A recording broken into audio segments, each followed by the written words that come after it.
बिस्मिल्लाहिर्रहमानिर्रहीम। स्टूडेंट्स, आज का हमारा टॉपिक है सेट। सेट क्या होता है, सेट को कितने तरीकों के साथ रिप्रेजेंट किया जाता है, सेट में यूनिवर्सल सेट क्या होता है, सब सेट क्या होता है, और साथ की कुछ अलजेब्रिक प्रॉपर्टीज हम आज के लेक्चर में डिस्कस करेंगे। ठीक है, सबसे पहले सेट। सेट हम यूनिक ऑब्जेक्ट्स की कलेक्शन को कहते हैं। मुख्तलिफ ऑब्जेक्ट हैं, उनको इकट्ठा किया जाए तो उनकी जो कलेक्शन बनेगी उसको हम सेट कहेंगे। और वो जो ऑब्जेक्ट होंगे, एक सेट के अंदर जो मौजूद ऑब्जेक्ट होंगे वो उसके एलिमेंट्स कहलाएंगे। जैसा कि हमारे पास एक सेट है 1 2 3।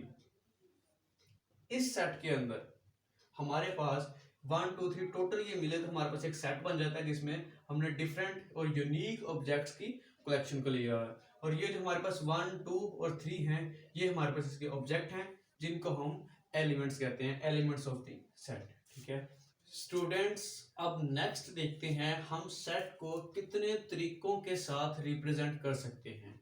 तो सबसे पहला हमारे पास जो तरीका आता है उसे हम कहते हैं डिस्क्रिप्टिव मेथड। डिस्क्रिप्टिव मेथड में हम क्या करते हैं, किसी भी सेट को डिस्क्राइब करते हैं, बयान करते हैं, हम वर्डिंग में लिखते हैं। जैसे कि हम लिखते हैं द सेट ऑफ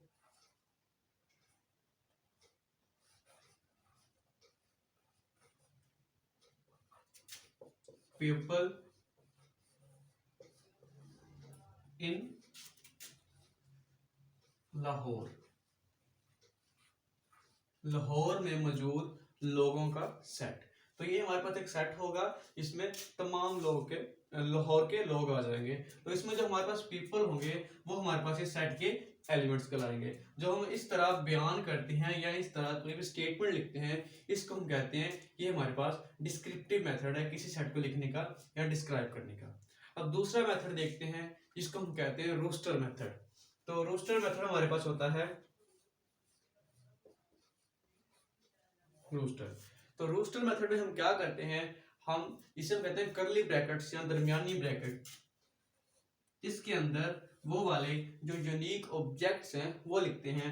जैसे हम इसमें 1 2 3, तो ये हमारे पास जो इस तरह से हम बयान करते हैं, इस तरह से जो टाइप लिखते हैं, इसको हम कहते हैं ये हमारे पास सेट का रोस्टर मेथड का तरीका है, जिसमें हम दरमियानी ब्रैकेट के अंदर कोई भी ऑब्जेक्ट्स लिखते हैं, कोई भी एलिमेंट्स लिखते हैं। ठीक हो गया। अब थर्ड और लास्ट जो सेट को लिखने का तरीकाकार है वो हमारे पास होता है सेट बिल्डर नोटेशन। स्टूडेंट्स, जैसा कि नाम से जाहिर है नोटेशन, जिसमें अलामतें यूज करके हमें सेट को रिप्रेजेंट करना होता है। इसमें क्या करते हैं, सबसे पहले हम कोई भी सेट है इस तरीके को समझने से पहले हम कुछ नोटेशंस के बारे में जानते हैं कि वो नोटेशंस को कहते क्या हैं या उनको लिखते कैसे हैं। सबसे पहले हम कहते हैं, इसकी बात करते हैं, अगर सीधी एक लाइन जिसे कहते हैं इसको हम कहते हैं सच एज।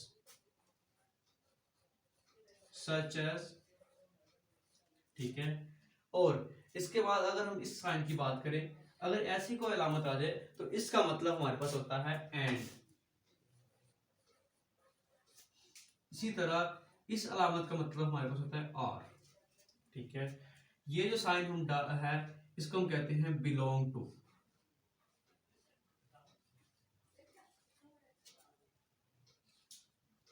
इसी तरह से ये वाले हमारे पास जिसे हम उल्टा ए पढ़ेंगे, इसको ये उल्टा ए है, इसे हम कहते हैं, इसका मतलब होता है आल।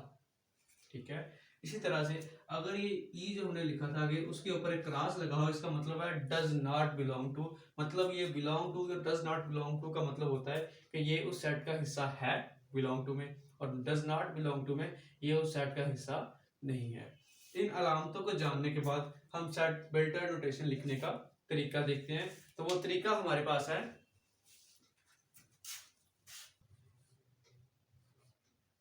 सबसे पहले वेरिएबल, यहां पर हम एक वेरिएबल डिफाइन करते हैं, उसके बाद सच एज का साइन, उसके बाद हम यहाँ पर उस वेरिएबल के अबाउट डिस्क्राइब करते हैं कि वो वेरिएबल कहाँ से लेकर कहाँ तक है या उसका क्या मकसद है और उसमें कौन कौन सी वैल्यूज आती हैं। सबसे पहले हम यहाँ पर वेरिएबल को डिफाइन करते हैं, तो हम कहते हैं कि हमारे पास जो वेरिएबल है लेट किया वो है हमारे पास एक्स। ठीक है, अब सच एज हमने शो करना है हमारे पास ये नेचुरल नंबर्स का सेट है, तो हम कहेंगे जो x है वो बिलोंग करता है नेचुरल नंबर n को। मीन्स ये कि हमारे पास इस सेट का मतलब ये है कि ये जो हमने सेट लिखा है इसमें जो x है वो 1 से लेकर 1 2 3 up to so on and चलता जा रहा है, रुकेगा नहीं, और ये इनफाइनाइट तक जाएगा, ठीक है। अब बिलोंग टू n, और साथ में अगर एक और कंडीशन हो, लेट्स सपोज अगर साथ में क्या ये n को बिलोंग तो करता है लेकिन ये नेचुरल नंबर्स तो हैं लेकिन ये 10 तक हैं, 1 से 10 तक, तो हम यहाँ लिख देंगे साथ एंड, मतलब ये x बिलोंग कर रहा है n को और साथ में जो x है वो 1 से ग्रेटर है एंड 10 से लेस है, मतलब equal to and greater than. इसका मतलब है इसमें x में 1 है, 2 है, 3 4 5 6 7 8 9 और आगे 10 और 10 से इक्वल या उससे छोटा, मतलब 10 है लेकिन 10 से बड़ी वैल्यू इसमें शामिल नहीं है। तो इसका मतलब ये हो गया इसमें हमारे पास जो बेसिकली साइन आना चाहिए कि सच एज x, मतलब हमने सबसे पहले कोई वेरिएबल डिफाइन किया, उसके बाद बताया कि वो वेरिएबल किस सेट का हिस्सा है। यहाँ हमारे पास n शो करता है नेचुरल नंबर्स को, होल नंबर्स को, इनके बारे में आप पहले पढ़ चुके हैं और इसके अबाउट में नेक्स्ट वीडियो में कंप्लीट डिटेल से बता दूंगा आपको कि नेचुरल नंबर्स क्या होते हैं एंड अपना होल नंबर्स और सही तादाद ETC जो भी आगे आएगा उसके बारे में कल हम नेक्स्ट जो हमारा टॉपिक होगा उसमें हम नंबरिंग की बात करेंगे, ठीक है। अब x बिलोंग कर रहा है नेचुरल नंबर्स को और साथ में और x हमारे पास 1 से लेकर 10 तक है। इसका मतलब ये है कि नेचुरल नंबर जो 1 से लेकर 10 तक हैं वो ही शामिल होंगे और नेचुरल नंबर्स 1 से स्टार्ट होते हैं और 10 तक जाते हैं, इसलिए हम इसको शो कर दिया 1 से 10 तक। इसको अगर हम यहाँ पर ये ना भी लिखें, जस्ट एंड लिख दें x लेस देन और इक्वल टू 10, तो इसका मतलब यही होगा कि ये नेचुरल नंबर्स हैं और 10 के बराबर या 10 से छोटे, तो 10 के बराबर या उससे छोटे जितने भी नेचुरल नंबर होंगे वो इसके अंदर शामिल हैं।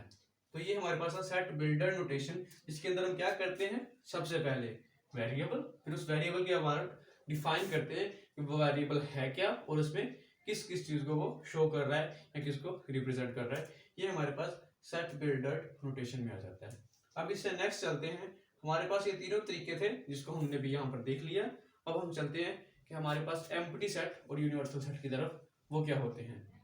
जी स्टूडेंट्स, जैसा कि नाम से ही जाहिर है एम्प्टी सेट या नल सेट ऐसा सेट होता है जिसके अंदर कोई एलिमेंट नहीं होता, इसको उर्दू में कहते हैं खाली सेट। जैसे कि इसको हम इससे जीरो लगा के उसके ऊपर कट का निशान लगा दें तो ये चीज एम्प्टी सेट को शो करती है। यहां हम जस्ट करली ब्रैकेट्स लगा दें और इसके दरमियान कुछ ना लिखें तो ये चीज भी एम्प्टी सेट को शो करती है, मतलब इस सेट के अंदर कोई ऑब्जेक्ट नहीं है, इस सेट के अंदर कोई भी एलिमेंट नहीं है।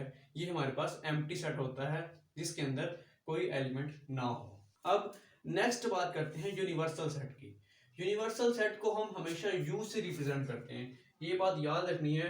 हमेशा जब भी सेट को रिप्रेजेंट करना है या सेट को जाहिर करना है तो उसके लिए कैपिटल अल्फाबेट्स यूज होते हैं और सेट के अंदर जो एलिमेंट्स होते हैं वो हमेशा लोअर केस होंगे या छोटी ABC कह लो या छोटी वैल्यूज ही उसमें आएंगी, उसमें कैपिटल जो अल्फाबेट्स हैं वो इसमें इस्तेमाल नहीं होंगे सेट के एलिमेंट्स में।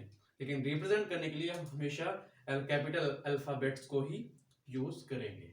यूनिवर्सल सेट को हम यूज से रिप्रेजेंट करते हैं, नंबर एक चीज, और इसके अंदर जो हमारे पास सेट के अंदर रिक्वायरमेंट्स होती हैं, फॉर एग्जांपल अगर हमारे पास दो सेट हैं, एक सेट है यूनिवर्सिटी के BS मैथ के स्टूडेंट्स का, उसको हमने सेट A कह दिया।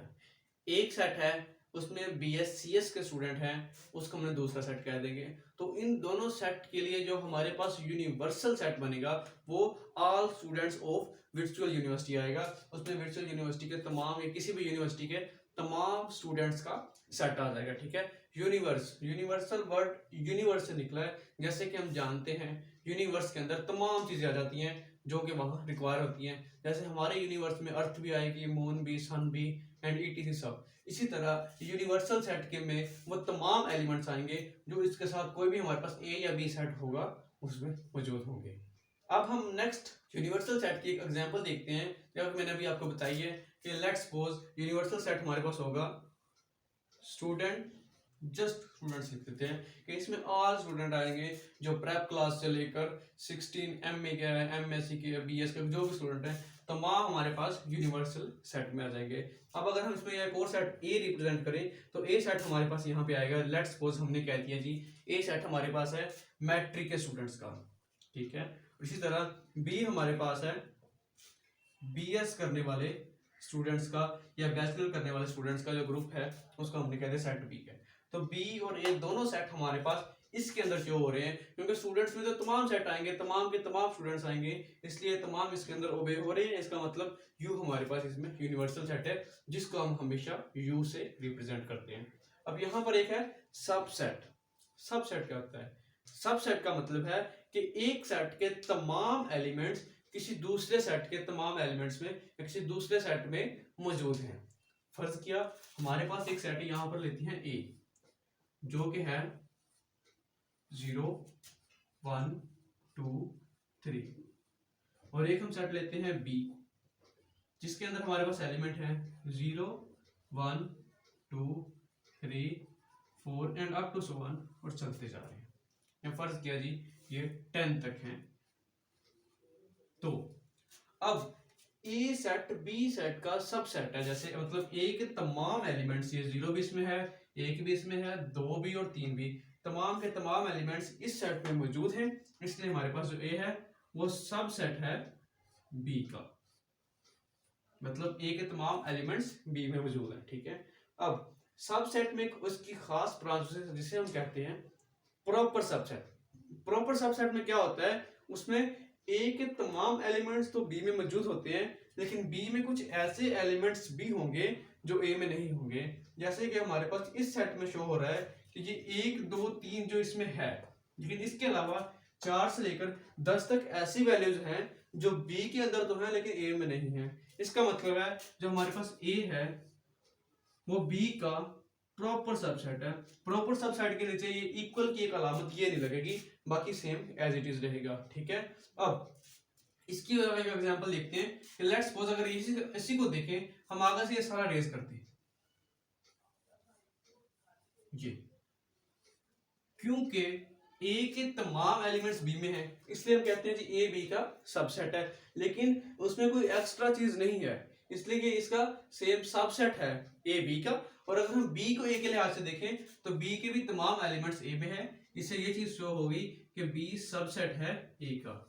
लेकिन ये प्रॉपर सबसेट नहीं है। प्रॉपर होने के लिए कंडीशन ये थी कि वो तमाम एलिमेंट्स तो होते लेकिन उसके अलावा कुछ और वैल्यूज का होना भी जरूरी था। अब अगर ए बी का सबसेट हो बी ए का, मींस ये कि ए के तमाम एलिमेंट्स बी में मौजूद हैं और बी के भी तमाम एलिमेंट्स ए में मौजूद हो, तो इसका मतलब ये होता है कि ए जो है वो इक्वल है बी के, ए के तमाम एलिमेंट्स बी के एलिमेंट्स के इक्वल है, इसलिए ए सेट बी सेट के इक्वल है। तो इक्वल की डेफिनेशन भी यहीं से हो गई। अब हम बात करते हैं यूनियन और इंटरसेक्शन की। यूनियन क्या होता है? यूनियन कहते हैं अगर दो सेट हमारे पास हैं, दोनों सेट के तमाम एलिमेंट्स का इकट्ठ, तमाम एलिमेंट्स को एक न्यू सेट बना के उसमें लिख देंगे तो वो हमारे पास उन दोनों के सेट एलिमेंट्स के सेट का यूनियन होगा। कंडीशन ये है कि अगर कोई ऐसा एलिमेंट जो दोनों सेट में मौजूद हो उसको हम जस्ट वन टाइम लिखेंगे, किसी भी वैल्यू को रिपीट नहीं करेंगे। जैसे कि अगर हमारे पास है यहाँ पर सेट ए 1 2 3 4 5 और एक है हमारे पास यहाँ सेट बी जो कि है 4 5 6 7 एंड 8। हमने जी इन दोनों सेट का लेना है यूनियन, तो लिखेंगे ए, उसके बाद यूनियन के साइन, उसके बाद बी। तो ए यूनियन बी में क्या करेंगे, ए के और बी के तमाम अरकान लिखने हैं इसके अंदर, लेकिन जो अरकान दोनों सेट्स में मौजूद होंगे उसको हम जस्ट वन टाइम लिखेंगे। सबसे पहले आता है जी 1, फिर 2, फिर 3 4 एंड 5। अब नेक्स्ट, अब देखो 4 इसमें भी था इसमें भी है, इसलिए हम इसको वन टाइम पहले लिख लिया है, 5 का भी पहले लिख लिया है। अब लिखेंगे आगे 6 7 और 8 जी। ये हमारे पास सेट ए और बी का यूनियन आ गया है। हमने क्या किया, जस्ट दोनों में से जितने भी एलिमेंट्स थे सबको लिख लिया है, लेकिन जो दोनों में रिपीट हो रहे थे उसको हमने जस्ट वन टाइम ही लिखना है। अब नेक्स्ट बात करते हैं इसकी सेकंड ब्रांच, जिसको हम कहते हैं इसकी सेकंड काइंड, उसे कहते हैं इंटरसेक्शन। इंटरसेक्शन का साइन जैसे कि यू के उलट होगा वो ऐसी अलामत आएगी, ठीक है। इंटरसेक्शन में क्या करते हैं, वो वाली वैल्यूज लिखनी है जो दोनों सेट में मौजूद होंगी। हमेशा इंटरसेक्शन में वही के वही एलिमेंट्स लिखने हैं जो सेट ए में भी हो और सेट बी में भी हो। जैसे कि 4 दोनों में है और 5 भी दोनों सेट में है, तो हमारे पास इसी ए और इंटरसेक्शन बी का जो दोनों का इंटरसेक्शन आएगा वो हमारे पास 4 और 5 आएगा। जो वैल्यूज दोनों सेट में मौजूद हैं सिर्फ वही लिखनी है, उसके अलावा कोई वैल्यू भी नहीं लिखनी। तो ये हमारे पास यूनियन और इंटरसेक्शन है। अब हम बात करते हैं इनकी कुछ प्रॉपर्टीज की, इन सेट की कुछ अलजेब्रिक प्रॉपर्टीज की। तो सबसे पहले हमारे पास प्रॉपर्टी होती है, इसे हम कहते हैं क्यूमिटेटिव प्रॉपर्टी। क्यूमिटेटिव प्रॉपर्टी स्टूडेंट्स बेसिकली ये होती है, अगर हमारे पास प्लस का है तो हम कहते हैं जी कोई दो वैल्यूज का सम a प्लस बी बराबर होता है b प्लस a के, ठीक है। मतलब 2 जमा 3 बराबर होगा 3 जमा 2 के, दोनों के आंसर सेम आएंगे, ठीक है। ये हमारे पास क्यूमिटेटिव प्रॉपर्टी की बेसिक है। अब क्यूमिटेटिव प्रॉपर्टी सेट के लिहाज से हम ये कहेंगे कि अगर ए सेट का यूनियन ले लें बी सेट के साथ, मतलब ये कि पहले हम लिखें सेट ए बाद में लिखें सेट बी, दोनों का लें यूनियन, तो इसका जवाब हमारे पास बी सेट पहले लिख के यूनियन बाद में ए सेट लिखें तो इन दोनों के जो आंसर हैं वो सेम आएंगे। इसी तरह से इंटरसेक्शन की बात करें कि पहले set A then intersection sign B, मतलब पहले ए सेट लिख के उसका बी सेट के साथ इंटरसेक्शन लें तो उसका जवाब बी सेट को पहले लिखे बाद में अगर हम ए लिखें तो उसके इंटरसेक्शन के इक्वल ही आता है। तो ये हमारे पास इसकी क्यूमिटेटिव प्रॉपर्टी है, ठीक है। अब नेक्स्ट बात करते हैं इसके एसोसिएटिव प्रॉपर्टी की।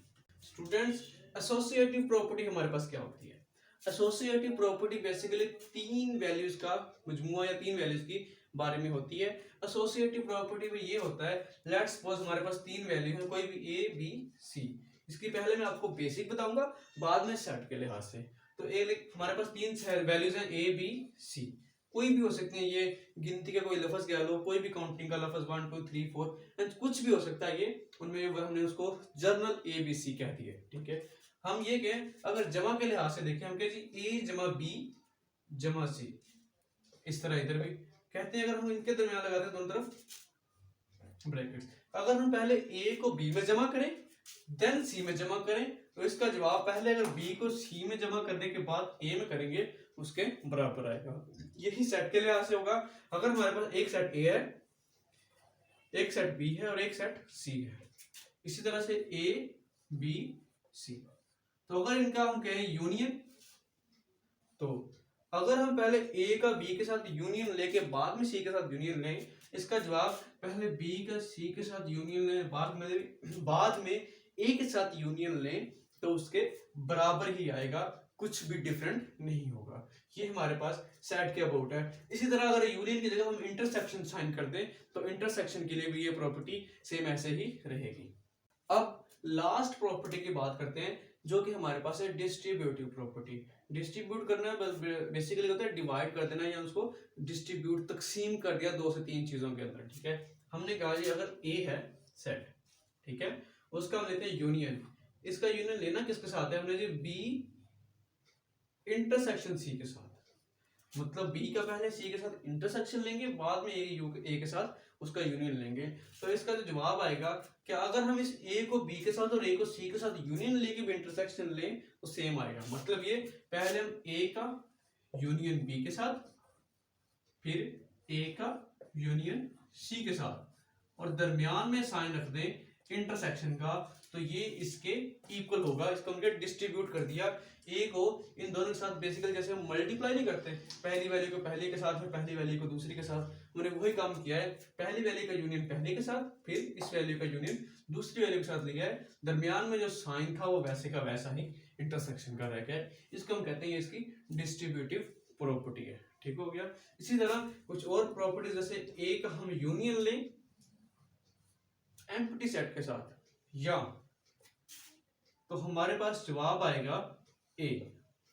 अगर हम ए का यूनियन लें, सॉरी ए का इंटरसेक्शन लें एम्प्टी सेट के साथ, तो इसका जवाब हमारे पास एम्प्टी सेट ही आएगा। तो स्टूडेंट्स, ये है हमारा आज का टॉपिक। उम्मीद करता हूँ आपको इसकी समझ आ गई होगी। अगर आपको मेरी ये वीडियो पसंद आए तो इसको अपने दोस्तों के साथ भी शेयर करें, ताकि उनको भी इन टॉपिक्स का क्लियर हो सके, उनको भी इसकी समझ आ सके। Thank you so much.